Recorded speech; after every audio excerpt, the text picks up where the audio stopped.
Saya adalah terwujudnya pemerintah yang bersih dan transparan guna terwujudnya masyarakat yang makmur dan sejahtera. Menciptakan pemerintah yang baik dan bersih guna mewujudkan transparan, adil, makmur, dan sejahtera. Janji tinggal janji. Seringkali ketika para politisi ini sudah terpilih menjadi pejabat pemerintah atau wakil rakyat, lupa dengan janji-janjinya. Sayangnya masyarakat pun seolah-olah tak peduli dengan kewajiban yang mesti dilakukan oleh orang-orang yang telah dipilihnya. Hanya sedikit kalangan yang mengingatkan dan mengkritisi kinerja orang-orang yang telah diberi amanah itu. Padahal melanggar janji dan mengkhianati amanah termasuk dosa besar, dimasukkan ke dalam golongan orang-orang munafik. Kita seringkali menganggap enteng sebuah janji. Janji terhadap istri kita, anak-anak kita, bahkan orang tua kita. Ingatlah, para malaikat tak pernah lupa mencatat amal perbuatan kita. Dan amal itu akan menjadi saksi apakah kita pantas di surga atau justru di neraka. Karena itulah, jangan sembarangan membuat janji jika tidak sanggup memenuhinya. Jika janji terhadap sesama manusia sudah dianggap sebagai perbuatan dosa besar, bagaimanakah dengan janji kita kepada Allah Ta'ala? Padahal saat berada di alam ruh, kita sudah berikrar untuk menyembahnya, taat pada aturannya, dan tidak menyekutukannya. Dan ingatlah ketika Tuhanmu mengeluarkan keturunan anak-anak Adam dari sulbi mereka, dan Allah mengambil kesaksian terhadap jiwa mereka seraya berfirman, "Bukankah aku ini Tuhanmu?" Mereka menjawab, "Betul, Engkau Tuhan kami. Kami menjadi saksi. Kami lakukan yang demikian itu agar pada hari kiamat kamu tidak mengatakan, sesungguhnya kami Bani Adam adalah orang-orang yang lengah terhadap ini, keesaan Tuhan." Al-Quran Surah Al-A'raf ayat 172.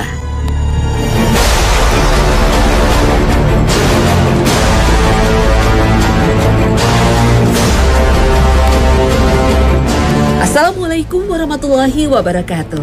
Selamat pagi pemirsa Trans 7, Hasanah Ensiklopedi Islam Dunia. Pagi ini kembali hadir ke hadapan Anda untuk saling berwasiat dalam kebajikan. Semoga kita menjadi orang-orang bertakwa dan diwafatkan dalam keadaan husnul khotimah. Amin ya Rabbal Alamin. Pemirsa, pernah kita berkata dusta? Pernahkah kita ingkar janji? Atau mungkin kita pernah mengkhianati amanah? Ketahuilah, inilah ciri-ciri orang munafik.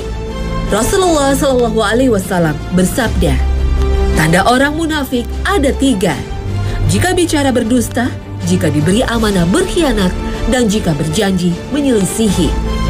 Hadis riwayat Bukhari Muslim. Seseorang disebut munafik karena ia menyembunyikan kebatilan dan menampakkan kebaikan. Kemunafikan atau disebut juga nifaq merupakan penyakit hati yang berbahaya sebagaimana dalam firman Allah Ta'ala. Dalam hati mereka ada penyakit, lalu ditambah Allah penyakitnya. Dan bagi mereka siksa yang pedih disebabkan mereka berdusta. Al-Quran Surah Al-Baqarah ayat 10. Ada 2 jenis kemunafikan, yaitu nifaq akbar atau kemunafikan besar dan nifaq asgor atau kemunafikan kecil. Nifaq akbar yang disebut juga kemunafikan i'tiqadi atau keyakinan karena ia menyembunyikan kekufuran dan menampakkan keislaman. Kemunafikan jenis ini jelas-jelas telah keluar dari Islam dan ancamannya kekal di neraka. Sedangkan nifaq asgor disebut pula kemunafikan amali, adalah menampakkan lahiriah yang baik dan menyembunyikan kebalikannya. Nifaq asgor tidak menyebabkan pelakunya keluar dari Islam. Meski demikian, hati-hatilah dengan kemunafikan kecil. Menurut Ibnu Rajab rahimahullah dalam Jami'ul Ulum wal Hikam, kemunafikan asgor adalah jalan menuju kemunafikan akbar. Sebagaimana maksiat adalah lorong menuju kekufuran. Sebagaimana orang yang terus-menerus di atas maksiat, dikhawatirkan dicabut keimanannya ketika menjelang mati.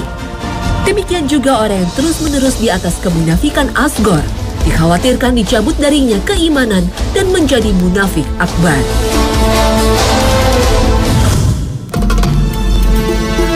Hati-hatilah dengan berbagai bentuk kemunafikan, dan hati-hati pula dengan orang-orang munafik. Allah Ta'ala telah mengabadikan dalam sebuah surah ke-63 dalam Al-Quran dengan nama Al-Munafikun. إذا جاءك المنافقون قالوا نشهد إنك لرسول الله والله يعلم إنك لرسوله والله يشهد إن المنافقين لكاذبون. Dalam kitab Lubabul Nuqul fi Asbabin Nuzul karya Jalaluddin As-Suyuti dijelaskan bahwa asbabul nuzul ayat ini bersumber dari Zaid bin Arqam seperti diriwayatkan Al-Bukhari. Zaid bin Arqam mendengar Abdullah bin Ubay bin Salul berkata kepada teman-temannya, "Kalian jangan memberi nafkah kepada orang-orang yang dekat dengan Rasulullah Shallallahu Alaihi Wasallam sebelum mereka meninggalkan agamanya. Kelak apabila kita pulang ke Madinah, pasti orang yang mulia akan mengusir orang yang hina dari kota itu." Kejadian ini diterangkan oleh Zaid kepada pamannya, kemudian oleh sang paman disampaikan kepada Rasulullah. Setelah itu Rasulullah memanggil Abdullah bin Ubay bin Salul dan kawan-kawannya. Tetapi mereka bersumpah di hadapan Rasulullah Shallallahu Alaihi Wasallam bahwa mereka tidak pernah berkata demikian. Rasulullah rupanya lebih mempercayai Abdullah bin Ubay hingga Zaid bin Arqam merasa sedih. Maka Allah menurunkan ayat pertama dalam Al-Munafikun yang menegaskan bahwa kaum munafikun selalu berdusta. Ayat ini sekaligus membenarkan ucapan Zaid bin Arqam. Riwayat tentang Zaid bin Arqam ini mempunyai beberapa sumber. Di antaranya ada yang menerangkan bahwa peristiwa tersebut terjadi pada waktu Perang Tabuk dan turunnya surat ini terjadi pada malam hari. Menurut riwayat Ibnu Jarir dari Qatadah, diriwayatkan pula oleh Ibnu Muzir yang bersumber dari Ikrimah. Saat itu ada orang yang mengusulkan kepada Abdullah bin Ubay supaya datang kepada Rasulullah Shallallahu Alaihi Wasallam agar beliau memintakan ampunan Allah Subhanahu Wa Taala untuknya. Tetapi ia menolaknya bahkan berpaling. Maka turunlah ayat kelima dalam surat Al-Munafikun. Dan apabila dikatakan kepada mereka, marilah beriman agar Rasulullah memintakan ampunan bagimu, mereka membuang muka mereka dan kamu lihat mereka berpaling sedang mereka menyombongkan diri. Al-Quran Surah Al-Munafikun ayat 5. Pada ayat selanjutnya Allah menegaskan, sama saja bagi mereka, kamu mintakan ampunan atau tidak kamu mintakan ampunan bagi mereka. Sesungguhnya Allah tidak memberi petunjuk kepada orang-orang yang fasik. Al-Quran Surah Al-Munafikun ayat 6. Selain suka berbohong, orang-orang munafik suka membatalkan perjanjian secara sepihak serta tidak menepati perjanjian. Allah Subhanahu wa Ta'ala berfirman, yaitu orang-orang yang melanggar perjanjian Allah sesudah perjanjian itu teguh dan memutuskan apa yang diperintahkan Allah kepada mereka untuk menghubungkannya serta membuat kerusakan di muka bumi. Mereka itulah orang-orang yang rugi. Al-Quran Surah Al-Baqarah ayat 27. Ibnu Rajab rahimahullah menyatakan, mengkhianati perjanjian adalah haram dalam semua perjanjian seorang muslim dengan yang lainnya, walaupun dengan seorang kafir mu'ahad, yaitu orang kafir yang tinggal di negeri kafir yang telah mengadakan perjanjian dengan negara Islam. Rasulullah bersabda, barang siapa membunuh kafir mu'ahad tidak akan mencium bau surga, padahal wanginya surga tercium dari jarak 40 tahun perjalanan. Hadis riwayat Al-Bukhari. Menurut Ibnu Rajab, membatalkan perjanjian dengan seorang muslim besar dosanya. Apalagi membatalkan perjanjian untuk taat kepada pemimpin muslimin yang kita telah berbaiat kepadanya. Sebagaimana diingatkan dalam sabda Nabi, 3 golongan yang tidak akan diajak bicara oleh Allah Subhanahu wa Ta'ala di hari kiamat nanti tidak akan disucikan dan mereka akan mendapatkan azab yang pedih. Di antaranya, seorang yang membaiat pemimpinnya hanya karena dunia. Jika pemimpinnya memberi apa yang dia mau, dia penuhi perjanjiannya. Dan jika tidak, maka dia pun tidak menepati perjanjiannya. Hadis riwayat Al-Bukhari Muslim. Berdasarkan keterangan Al-Quran dan hadis Nabi, terdapat 30 ciri orang yang dikategorikan sebagai orang munafik. Selain dusta, ingkar, janji, dan khianat, ada beberapa ciri lain yang juga disebut sebagai perbuatan orang munafik, antara lain Mereka gemar memperolok orang yang bertakwa. Misalnya, dengan menyebut orang lain kolot, ekstrim, fanatik, dan lain sebagainya. Mereka pun suka mencela sedekah yang dikeluarkan orang lain. Allah Ta'ala berfirman, orang-orang munafik yang mencela sebagian dari orang-orang yang beriman mengenai sedekah-sedekah yang mereka berikan dengan sukarela, dan mencela orang-orang yang tidak dapat mengadakan apa-apa untuk disedekahkan kecuali sedikit sekedar kemampuannya, serta mereka mengejek-ejeknya. Allah akan membalas penghinaan mereka dan mereka akan mendapat azab yang pedih. Al-Quran Surah At-Taubah ayat 79. Orang munafik, orang suka memperbesar kesalahan orang lain, bahkan menyebarkan berita-berita dusta. Demi sesungguhnya, jika orang-orang munafik dan orang-orang yang ada penyakit dalam hatinya, serta orang-orang yang menyebarkan berita-berita dusta di Madinah itu tidak berhenti dari perbuatan jahat masing-masing, niscaya kami akan mendesakmu memerangi mereka. Sesudah itu, mereka tidak akan tinggal bertetangga denganmu di Madinah, kecuali hanya sebentar. Al-Quran Surah Al-Ahzab ayat 60. Orang munafik menganggap ringan perkara-perkara yang melawan hukum Allah, menentangnya dengan melakukan berbagai kemungkaran dan kemaksiatan secara sembunyi. Ketika dia berada di tengah-tengah banyak orang, dia berpura-pura sebagai orang yang taat beribadah. Orang munafik adalah orang yang penuh dengan kepalsuan, penuh dengan rekayasa, dan lebih sibuk membangun topeng. Orang munafik itu berbahaya karena ia sesungguhnya dalam hatinya telah ingkar, tapi lahiriahnya menampilkan orang beriman. Dalam beribadah, orang munafik terlihat sangat khusyuk, tapi Allah tidak bisa dibohongi. Allah Maha mengetahui lubuk hati terdalam. Allah Ta'ala berfirman, sesungguhnya orang-orang munafik itu menipu Allah, dan Allah akan membalas tipuan mereka. Dan apabila mereka berdiri untuk salat, mereka berdiri dengan malas. Mereka bermaksud ria dengan salat di hadapan manusia. Dan tidaklah mereka menyebut Allah kecuali sedikit sekali. Al-Quran Surah An-Nisa ayat 142. Selain malas dan ria, orang munafik sangat berat menjalankan salat isya dan salat subuh, sebagaimana sabda Rasulullah. Sesungguhnya salat yang paling berat bagi orang munafik adalah salat isya dan salat subuh. Sekiranya mereka mengetahui apa yang terkandung di dalamnya, niscaya mereka akan mendatangi keduanya sekalipun dengan merangkak. Hadis riwayat Bukhari, Muslim. Orang munafik juga lalai untuk mengerjakan sholat tepat pada awal waktunya, apalagi menghadiri sholat berjamaah. Rasulullah mengingatkan, seperti diriwayatkan Anas bin Malik radhiyallahu anhu. Ia berkata, aku telah mendengar Rasulullah SAW bersabda, itu adalah sholatnya seorang munafik. Ia duduk menunggu matahari, sehingga jika matahari tersebut terletak antara dua tanduk setan mau terbenam, maka ia bangun sholat. Ia sholat dengan cepat sebanyak 4 rakaat. Tidak mengingat Allah di dalamnya, kecuali sedikit sekali. Hadis riwayat Muslim.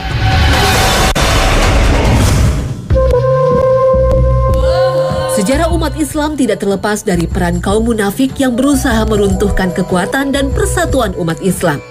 Munculnya kelompok munafik pada masa Rasulullah dimulai sejak kaum muhajirin hijrah ke Madinah. Di Madinah ada seorang tokoh munafik yang bernama Abdullah bin Ubay bin Salul dari suku Khazraj, yang awalnya akan diangkat sebagai raja oleh kabilah-kabilah Arab di Madinah. Setelah Rasulullah memenangkan perang Badar, banyak warga Madinah akhirnya memeluk Islam, termasuk Abdullah bin Ubay bersama keluarganya. Namun orang-orang munafik bagai duri dalam daging. Mereka berusaha merongrong persatuan umat dengan menebar berbagai fitnah. Kelompok munafik yang awalnya beragama Yahudi dan Nasrani hanya bertujuan untuk menanamkan keraguan kepada umat terhadap kebenaran Islam. Saat Rasulullah menyerukan untuk berjihad, kaum munafik ini enggan untuk mengorbankan harta, apalagi nyawanya. Bahkan mereka berani meninggalkan medan perang dan tidak mau tunduk pada perintah Rasulullah seperti yang terjadi pada perang Uhud. Saat turun ayat-ayat dalam surah Al-Munafikun yang terkait kemunafikan Abdullah bin Ubay, banyak sahabat mengira Rasulullah akan memerintahkan untuk membunuhnya. Saat itu Abdullah bin Ubay, putra Abdullah bin Ubay yang telah menjadi seorang muslim yang baik, datang kepada Rasulullah. dan menyatakan dirinya siap untuk membunuh ayahnya sendiri meskipun hatinya pilu. Karena jika orang lain yang diperintahkan untuk membunuhnya, ia khawatir tidak bisa menahan diri untuk membalas dendam. Karena dalam tradisi Arab, darah harus diganti dengan darah. Tapi apa yang dikatakan oleh Rasulullah? Kita tidak akan membunuhnya. Bahkan kita harus berlaku baik kepadanya. Harus menemaninya baik-baik selama dia masih bersama dengan kita. Begitulah akhlak Rasulullah yang agung. Namun tipu daya dan kelicikan orang-orang munafik sangat membahayakan. Karena itulah Allah berfirman kepada Rasul-Nya, "Hai Nabi, berjihadlah melawan orang-orang kafir dan orang-orang munafik itu, dan bersikap keraslah terhadap mereka. Tempat mereka ialah neraka jahanam, dan itulah tempat kembali yang seburuk-buruknya." Al-Quran Surah At-Taubah ayat 73. Berbagai peristiwa perpecahan umat Islam tidak lepas dari konspirasi orang-orang munafik. Pembunuhan para khalifah Islam mulai dari Umar bin Khattab, Utsman bin Affan, hingga Ali bin Abi Thalib. Semoga Allah meridhoi mereka akibat dari hasutan dan konspirasi orang-orang munafik. Tokoh munafik yang berhasil mengadu domba para sahabat Nabi adalah Abdullah bin Sabah, seorang Yahudi berasal dari Syan'a, Yaman, yang dikenal juga dengan nama Ibnu Sabah. Ia datang ke Madinah kemudian berpura-pura memeluk Islam pada masa Khalifah Utsman bin Affan. Seperti ditulis Dr. Utsman bin Muhammad Al-Khamis dalam bukunya Hikbah Minat Thoriq. Ibnu Sabah banyak menyebarkan berita-berita bohong untuk merusak citra pemerintahan Utsman bin Affan. Antara lain dengan menyebarkan surat-surat palsu atas nama para sahabat utama yang isinya mencela Utsman bin Affan. Berbagai tuduhan yang dialamatkan kepada Utsman bin Affan antara lain soal pengangkatan anggota keluarganya menjadi pejabat pemerintah, keputusan untuk mengasingkan Abu Dzar ke Rabazah, bahkan Khalifah Utsman diisukan telah memukul Ibnu Mas'ud dan Ammar bin Yasir hingga terluka parah. Setelah berbagai fitnah ini tersebar luas, kelompok pemberontak dari Basrah, Kufah, dan Mesir menuju Madinah berpura-pura ingin pergi haji. Padahal sesungguhnya mereka ingin memberontak kepada Khalifah Utsman. Menurut sebuah riwayat, para pemberontak berjumlah 2.000 orang dan mengepung kediaman Khalifah Utsman selama 40 hari hingga Khalifah Utsman terbunuh dalam peristiwa itu. Tepatnya pada 18 Zulhijjah tahun 35 Hijriah.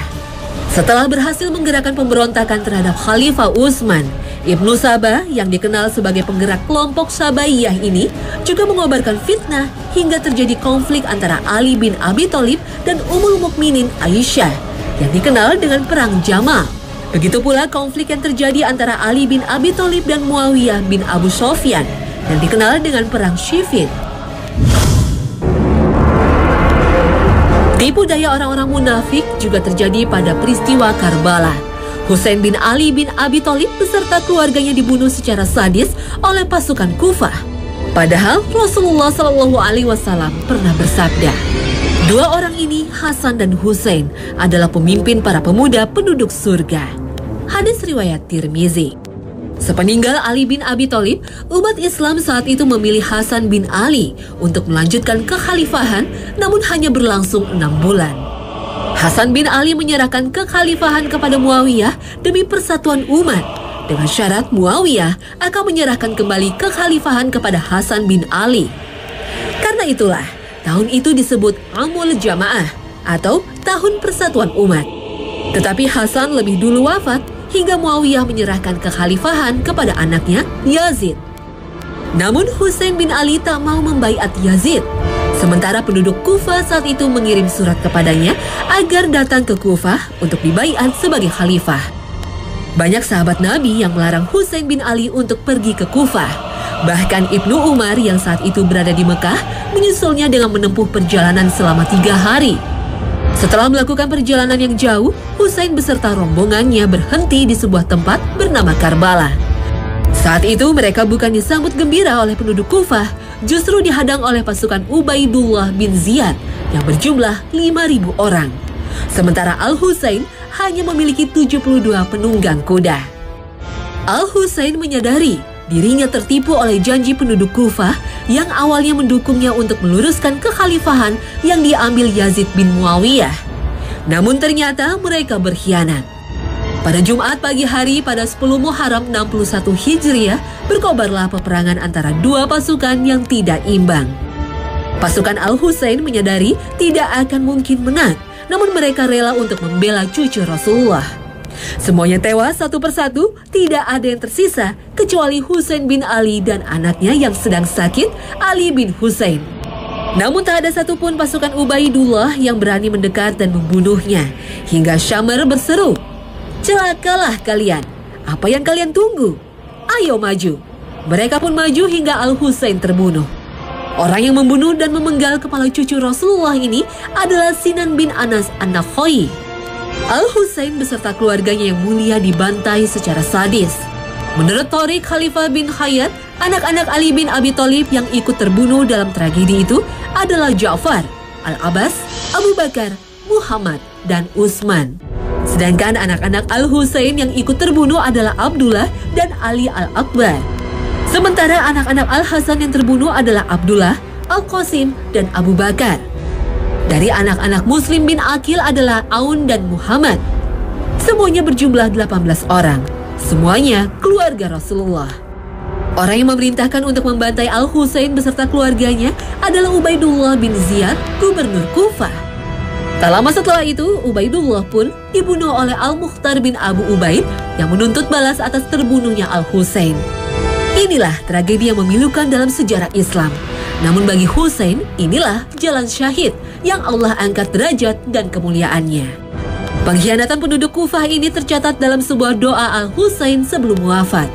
Ya Allah, apabila Engkau memberi mereka kenikmatan, maka cerai-beraikanlah mereka. Jadikanlah mereka menempuh jalan yang berbeda-beda. Dan janganlah restui para pemimpin mereka selamanya, karena mereka telah mengundang kami untuk menolong kami. Namun ternyata malah memusuhi kami dan membunuh kami. Inilah tragedi sejarah Islam yang kelam.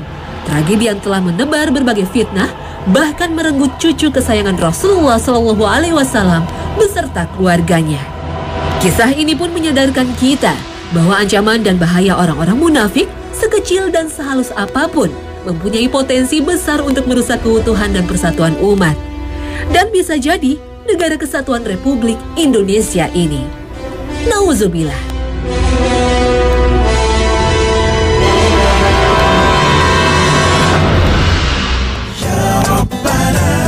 Pemirsa Hasanah, semoga episode munafik ini membuat kita waspada untuk menghindari berbagai perbuatan nifak walaupun kecil, karena akan menjadi jalan menuju nifak akbar.